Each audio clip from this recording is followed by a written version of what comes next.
जय जयकार हो रहा है। कथा समाप्त हुई, ज्ञान वैराग्य को पुनः जीवन प्राप्त हुआ। महाराज सूत जी कहते हैं,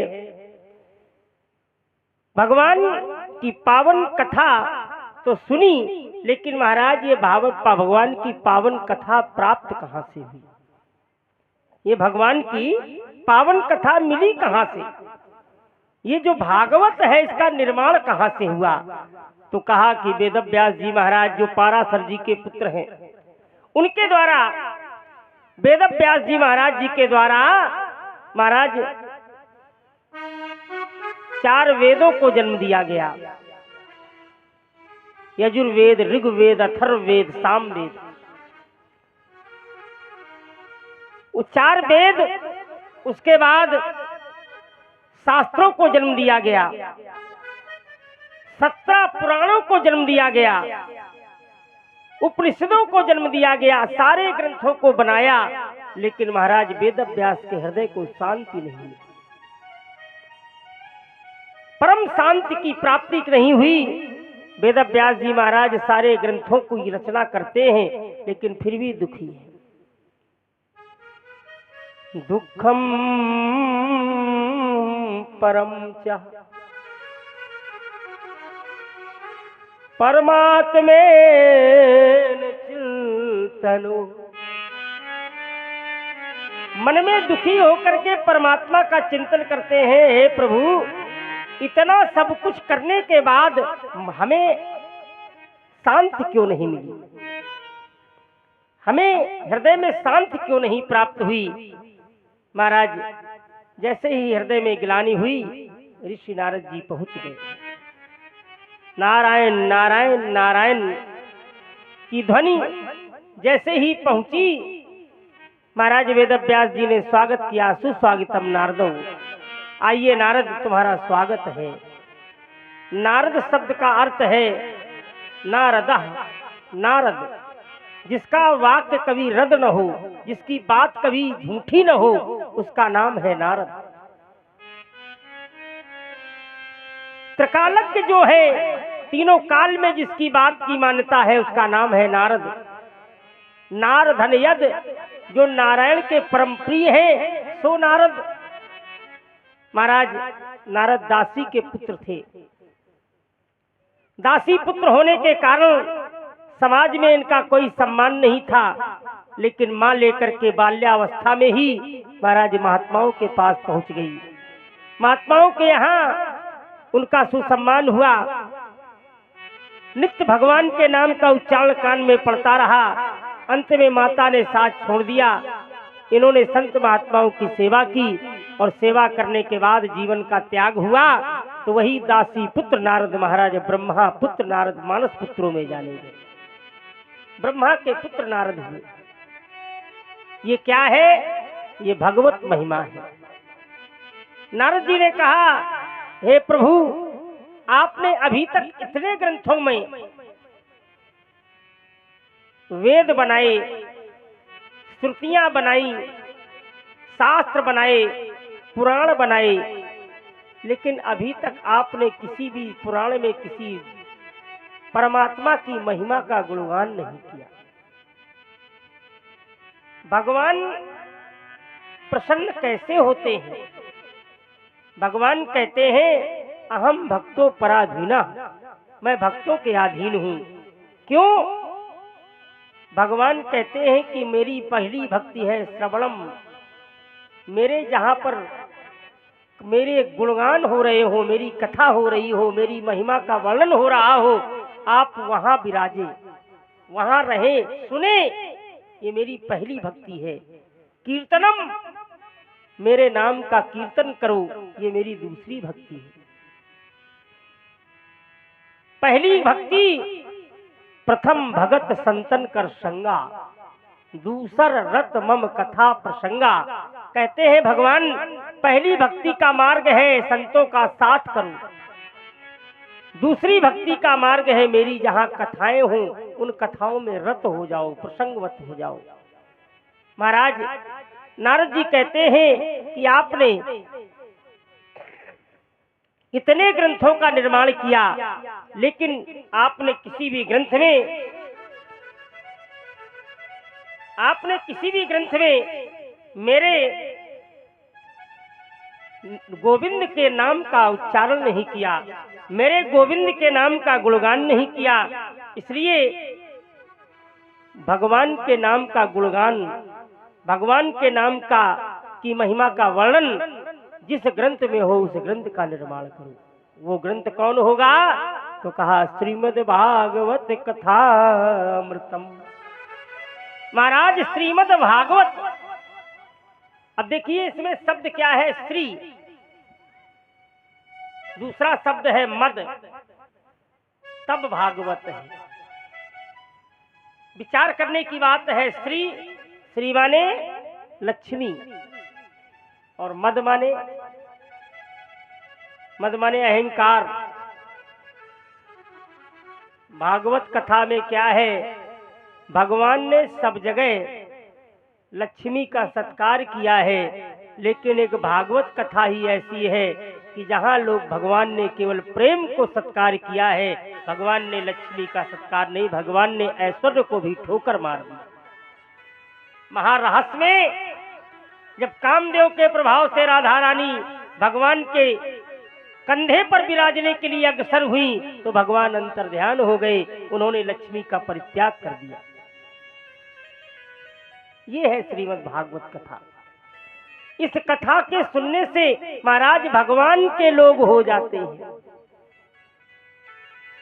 हम लोग भगवान को अपना बनाना चाहते हैं, बस कमी क्या है? भगवान को अपना मंदिर में गए, बोले हे प्रभु हमारा ऐसा काम हो जाए तो हम आपको की सेवा करेंगे। स्वार्थ मित्रों, स्वार्थ नहीं होना चाहिए। स्वार्थ लाग करे सब प्रीति, सुर नर मुनि सब कै यह रीति। सब लोग स्वार्थी हो गए, लेकिन मैं कहता हूं कि स्वार्थी बनो, सब लोग स्वार्थी बनो, पर स्वार्थ कैसा होना चाहिए? स्वार्थ साच जीव कर एहा, और मन क्रम बचन राम पद नेहा। ऐसा स्वार्थ होना चाहिए, मन से, वाणी से, कर्म से हम परमात्मा के चरणों में अपना स्नेह करें, ये स्वार्थ होना चाहिए। भगवान के हम बन जाएं, भगवान को अपना ना बनाओ। अगर तुम भगवान को अपना बनाओगे तो आपको का बल नहीं है। अब तो भगवान के बनने के लिए केवल एक ही उपाय है, महाराज हम कुछ नहीं जानते हैं, हम तेरी शरण में हैं, जो तेरी इच्छा हो सो तू कर। अगर हम भगवान के हो जाएंगे तो हमारे जीवन का कल्याण हो जाएगा। महाराज नारद जी की बात सुनी तो 18वें पुराण का क्या लिखे? भगवान का ध्यान किया और भगवान की कीर्तन में महाराज मस्त हो गए। जय सिया राम, जय जय सिया राम, जय सिया राम, जय जय, जय सिया राम, जय जय सिया राम।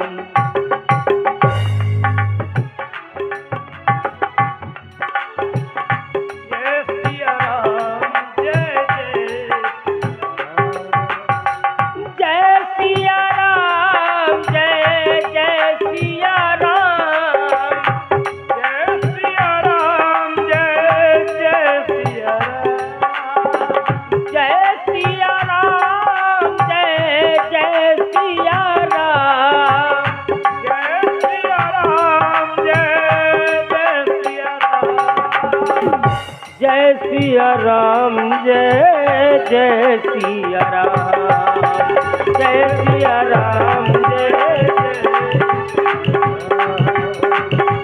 जय सिया राम, जय सिया राम, जय सिया राम भगवान से अपनी लगन लगा दी। रमन्ते योगुनो अस्मिन इति राम। महाराज राम राम का उच्चारण किया। नारद जी ने कहा मैंने जीवन भर हरि भजन किया है, मेरी वीणा हरि भजन का द्योतक है, इस वीणा के तार से केवल परमात्मा के नाम का ही उच्चारण होता है।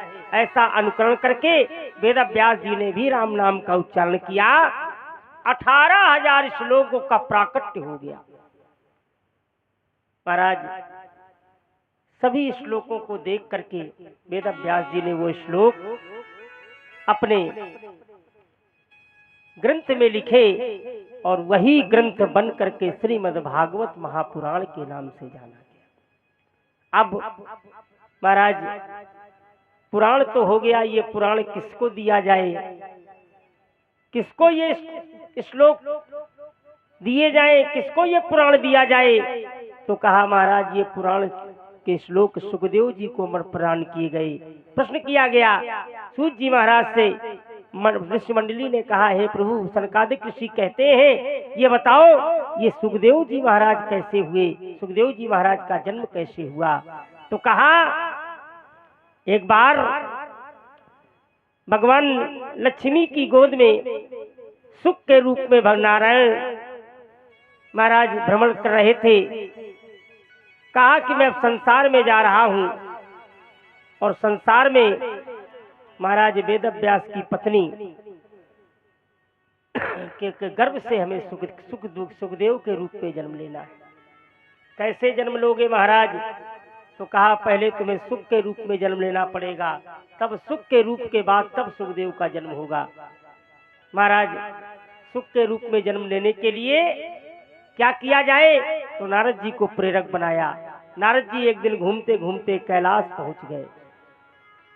कैलाश में देखा भगवान भोलेनाथ समाधि में है। मौका लगा करके महाराज भीतर पार्वती जी के पास पहुंच गए।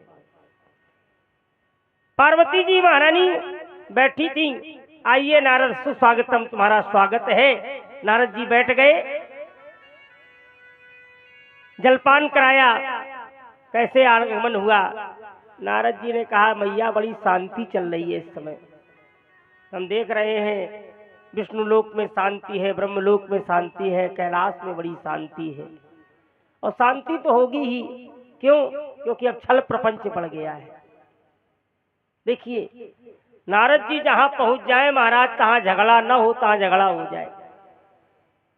अच्छा स्त्रियों में ये बड़ी अच्छी बात होती है कि अगर घर में तुम आओ और पति देव की कोई चर्चा करने लगो तो सब काम छोड़ के पास में बैठ जाएंगे। हाँ फिर बताओ फिर क्या हुआ जी? हाँ फिर उनने का कही, उन काय को ठाले थे, उनसे का बातें कर रहे थे, का कारण तो तुरंत और संसार की बातें सुने चाहे न सुने। जैसे ही नारद जी ने कहा अब तो बड़ा छल प्रपंच होने लगा है, पत्नी को पति अपने मन की बात कहाँ बताता है? नहीं नहीं नारद जी, पार्वती जी ने सब काम छोड़ दिया। हमारे पति ऐसे हैं कि वो सब मन की बात बताते हैं। यहाँ तक राम नाम शिव सुमरन लागे तो जाना सती जगत पति जागे। बोले वो राम नाम का सुमरन करते हैं तो वो भी मैं जान जाती हूँ, उनसे कोई बात छिपी ही नहीं। नारद जी बोले बिल्कुल सही, गलत। पत्नी को सारी बातें बताई नहीं जाती है, जो मुख्य बात है वो कहाँ बताई उन्होंने, क्या नहीं बताया? बोली उनके गले में जो मुंडों की माला पड़ी है आज तक उन्होंने बताया कि ये मुंड माला किसकी है? पार्वती जी की बुद्धि सनक गई। महाराज जैसे ही नारद जी ने की बात सुनकर के पार्वती जी सनकी, तैसी नारद जी बोले मैया अब हम चलते हैं, अब तुम जानना तुम्हारा काम जाने। दरवाजे निकले, भोले बाबा बैठे थे। बाबा भीतर मैया बुला रही हैं, जाके मिल लो। नारद जी को जाते देख करके भोले बाबा जान गए कि जहां तुम जाओ तहां बुलावा ना हो, तो निश्चित कोई बुलाएगा, कोई ना कोई कारण तो जरूर होगा। महाराज भोले बाबा जैसे अंदर गए तैसे ही पार्वती महारानी रूप को भवन में चली गई। कोप भवन में चली गईं।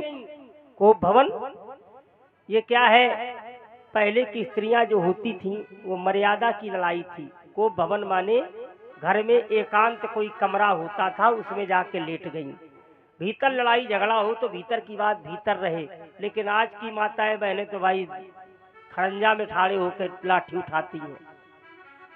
पहले ऐसा नहीं था, पहले मर्यादित झगड़ा होते थे, मर्यादित लड़ाई होती थी, भीतर की बात भीतर। महाराज कोप भवन का नाम सुना, भगवान भोलेनाथ पहुंचे। पार्वती जी कहती हैं, नहीं बोलू पिया, नहीं बोलू पिया, नहीं बोलू पिया, नहीं बोलू पिया, चलो जाओ हटो नहीं बोलू पिया, चलो जाओ हटो नहीं।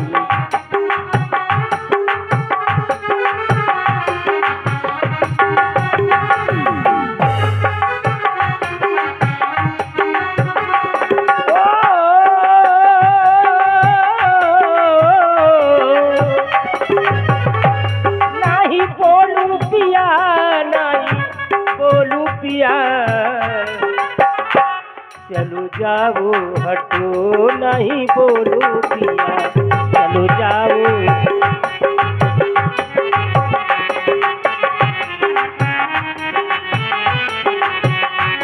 कहती है ओ बातों ही बातों में धोखा दिया,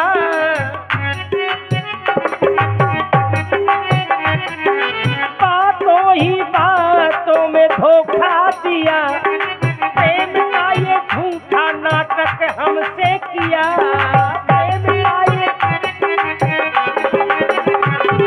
प्रेम का ये झूठा नाटक हमसे किया। ओ नहीं बोलू पिया, नहीं बोलू पिया,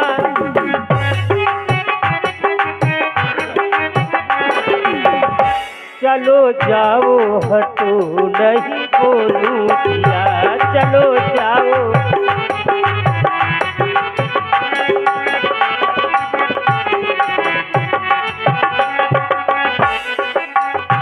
नहीं बोलू पिया, नहीं बोलू पिया, चलो जाओ हटो नहीं बोलू पिया, चलो जाओ हटो नहीं।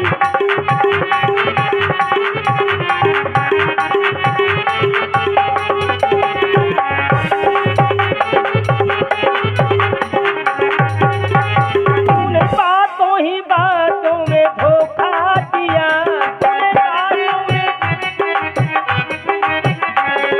प्रेम का ये झूठा नाटक हमसे किया, प्रेम का ये झूठा नाटक।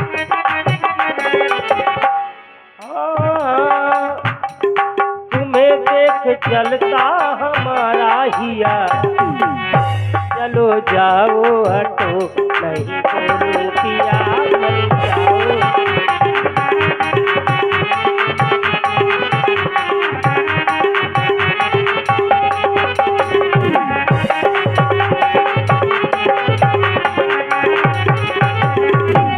चलो जाओ हटो नहीं बोलू पिया, कोप भवन में जाओ महाराज, हमें तुमसे कोई बात नहीं करना है। बोले बाबा कहते भैया क्या हो गया, ऐसा क्या है कि जो तुम हमसे रूठ गई? भगवान भोलेनाथ कहते हैं रूठने का कारण बताओ। पार्वती जी बोली सही बताओ, तो हमसे प्रेम करते हो? बोले बाबा बोले एक जन्म नहीं, जन्म जन्म।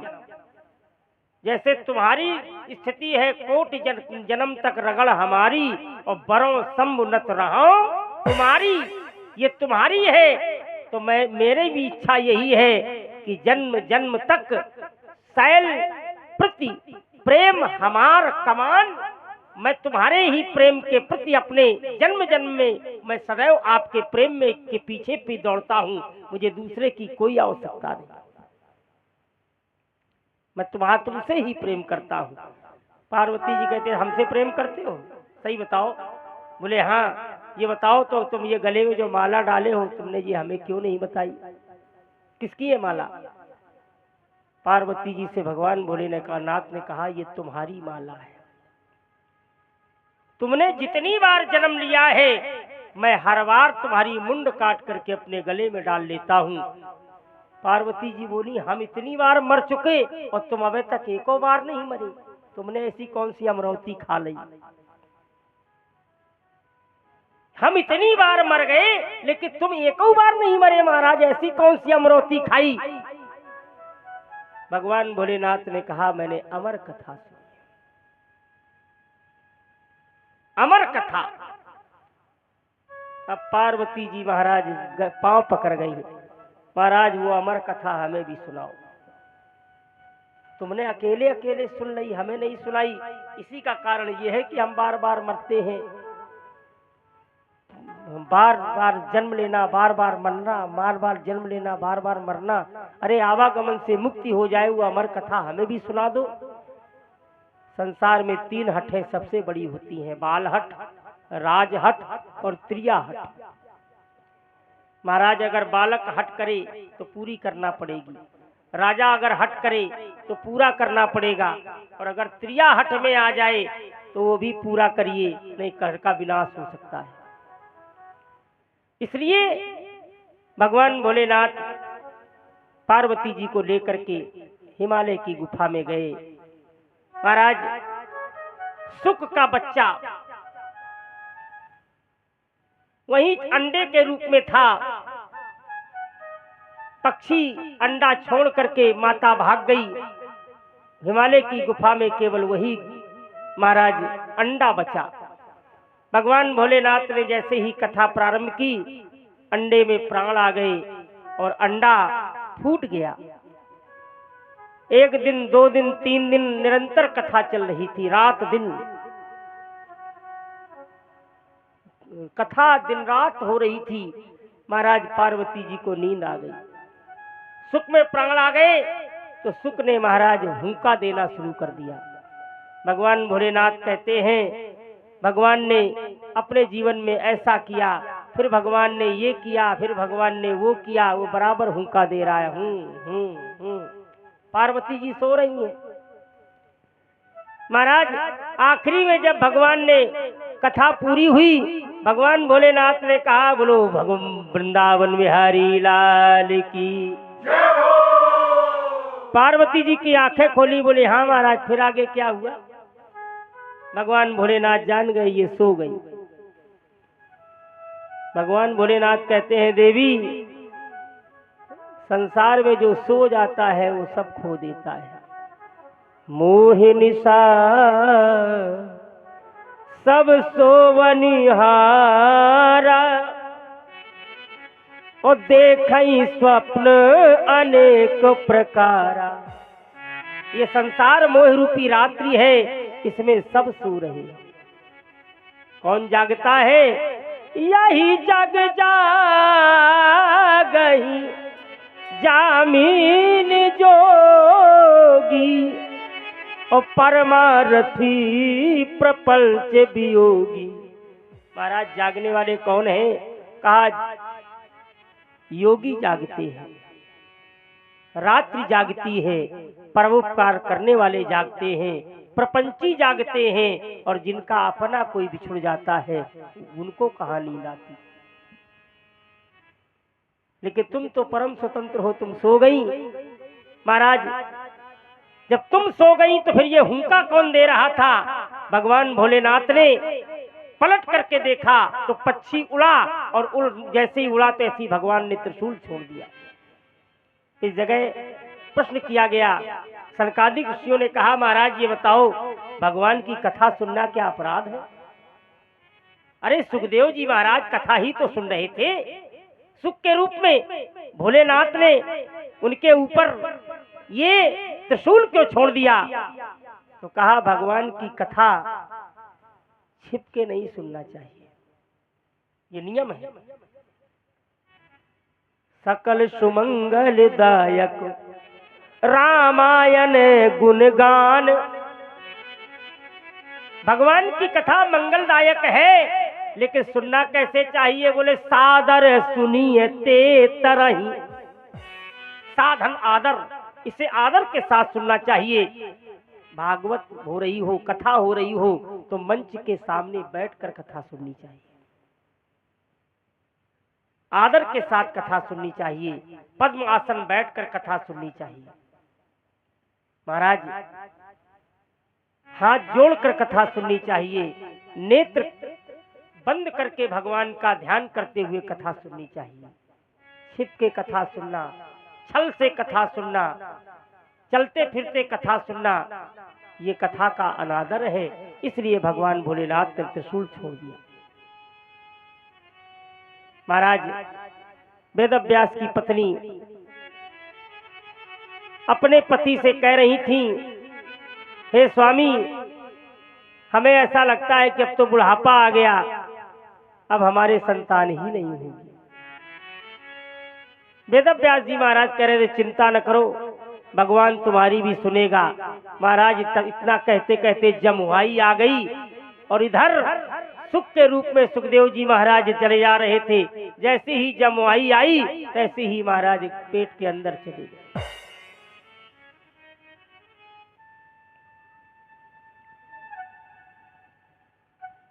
त्रिशूल ने जैसे ही देखा कि ये तो माता के पेट में चले गए, महाराज त्रिशूल वहीं से वापस हो आया। कुछ नहीं, भगवान सुखदेव जी माता के गर्भ में, संसार के लोग 9 महीने रहते हैं, परमात्मा हिरण्यगर्भा, परमात्मा के गर्भ में सारा संसार रहता है। लेकिन जब परमात्मा आता है तो महाराज आने का केवल नाटक करता है। जा दिन ते हरि गर्भई आए, वो केवल उसके आने का, महाराज उसके गर्भ में सारा संसार है, लेकिन वो जब संसार में आता है तो केवल ये संसार के लोगों को दिखाता है कि मैं भी संसार की तरह हूं।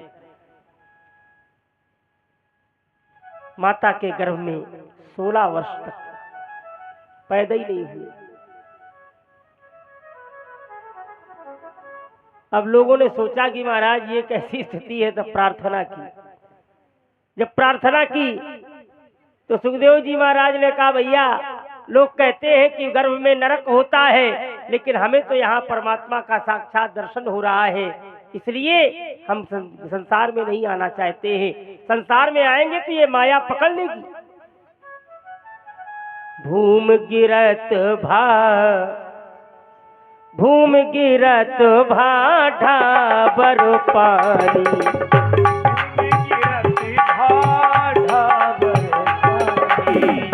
भूम गिरत भाटा बर पानी, भूम गिरत भाटा बर पानी, जिम जी वही माया लपटानी,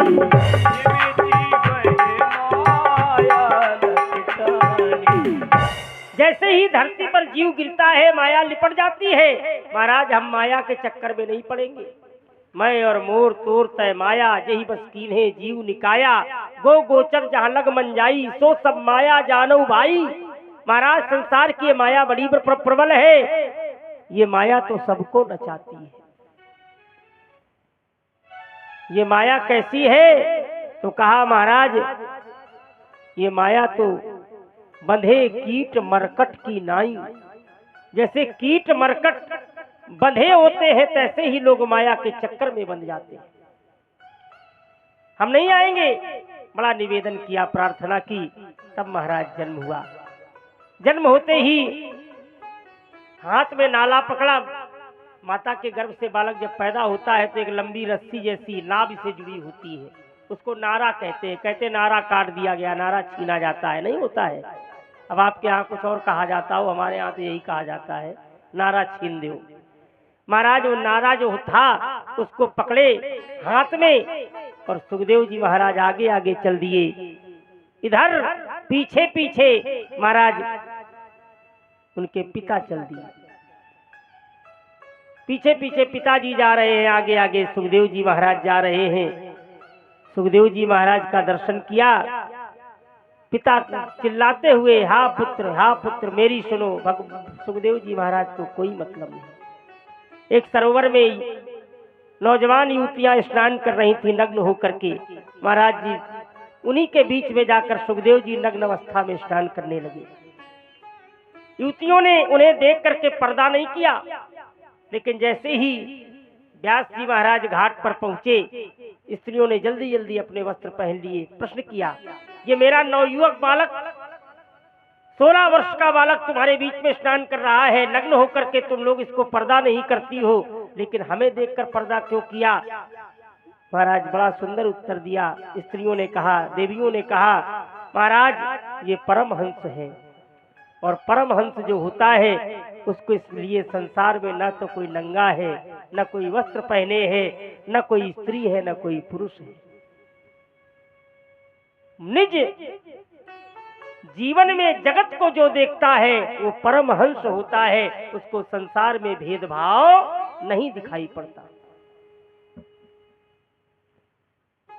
सुखदेव जी महाराज जंगल में तपस्या करने लगे, और इधर वेदव्यास जी ने महाराज 18,000 श्लोकों से श्रीमद् भागवत की रचना की।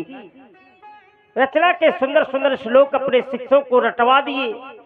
वो जाकर के शिष्य जब वो श्लोक पढ़ते थे, वो मधुरतम आवाज जब सुनाई पड़ी, उन आवाज को सुनकर के सुखदेव जी महाराज उन्हीं श्लोकों की ध्वनि के साथ साथ सुखदेव जी महाराज के पास आए। आकर निवेदन किया। सुखदेव जी महाराज को वो पुराण सौंपा गया। पुराण सौंपने में तुम पुराण लेने योग्य हो कि नहीं, महाराज राजा जनक के यहाँ परीक्षा लेने के लिए भेजा गया। 5 दिन तक इन्हें तपती हुई धूप में खड़ा रखा गया। सुखदेव जी को क्रोध नहीं आया। अंदर महलों में जब बुलाया गया तो नवीनतम नवयुवक स्त्रियों ने इनको स्नान कराया, इनके अंग प्रत्यंगों का स्पर्श किया, लेकिन उनके जीवन में कोई उत्तेजना नहीं आई, कोई वासना नहीं आई। ऐसी परीक्षा में जब सुखदेव जी महाराज प्रवीण हो गए तो उन्हें भागवत ग्रंथ प्रदान कर दिया गया। भागवत को प्राप्त करके महाराज जी सुखदेव जी के नाम से भागवत ग्रंथ बना। इधर ये भागवत किसको सुनाई गई? तो कहा ये भागवत राजा परीक्षित को सुनाई गई। महाराज परीक्षित कौन था?